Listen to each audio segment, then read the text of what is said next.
What's going on, you guys? Ryan from WODFigs here, and welcome back to a update video. Haven't done one of these in a little bit of time, but I wanted to talk about a few things like the figures shown here, some new stuff, some upcoming videos as well, and a little bit of a new setup that I can show you guys. But first things first, I wanted to thank you for the reception to the newest episode of Wrestling Figure Spot Fest. I've wanted to bring it back for a long time. I forced myself to sort of just start filming again, see what happens. Adam and Cody really helped me out with the newest episode, of course having some spots in it, but there can also be more people in the future, but they really are the reason that it was possible, so I wanted to thank them, and it is going to stay on the channel, and there will be more episodes in the future. I'm already going to get started working on the next one, which I'll talk about later. But moving on to the figures here, brand new figures that I got.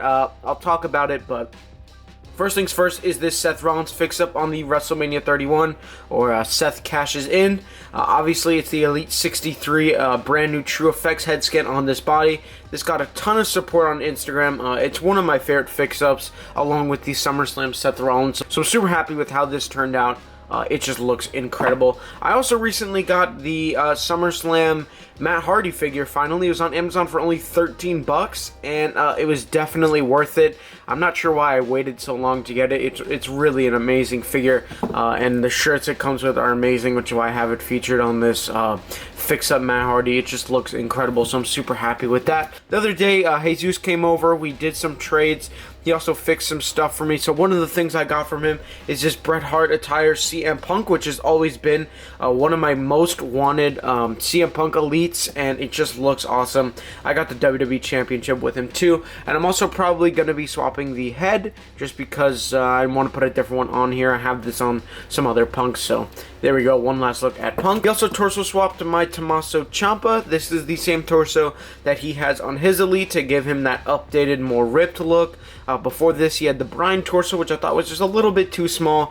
This one, as well as the Cesaro torso, both look really well, but I'm a bigger fan of this sort of Sandow style, or this one came off the newer Elite Cesaro, so there you go.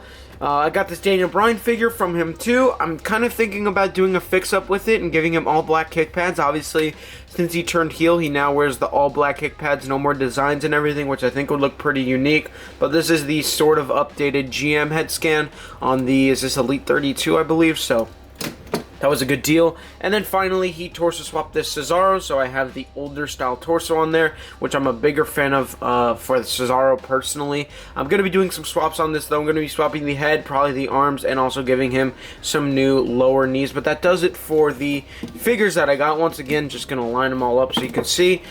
Some really great new stuff. I'm probably going to be ordering some stuff from Ringside pretty soon as well, because it's been about a week or so.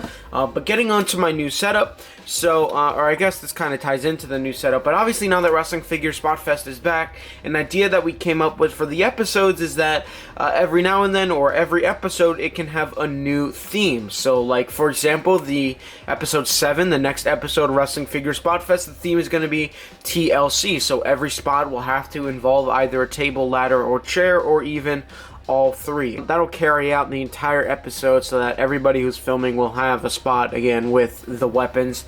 And I want to have a more convenient setup so that I can use my weapons, and right above my ring is the underneath part of my desk, so the wires can get kind of annoying, and I'm working on fixing that. But as you can see, I have all my ladders there, so I can just grab them and put them to my ring. I have my casket, my tables, my chairs, more tables, ladders, the stretcher, then my extra interchangeable hands are over there, as well as the barbed wire sort of plate, and then the wooden plaque underneath it. So it's kind of the most convenient setup that I can have as of right now, though it might seem a little bit messy, I know it is. But it's just the easiest way for me to be able to film and whatnot with the weapons and pull them out instead of just keeping it in a bin and having to pull it out and then put it back in. You know, it kind of can get annoying after a while. But speaking of upcoming videos, again, Wrestling Figure Spot Fest is going to be in full effect. I would guarantee that, or not guarantee, I should say it'll come out probably every 2 or 3 weeks, just because it does take time to film. It's not something I can just do overnight.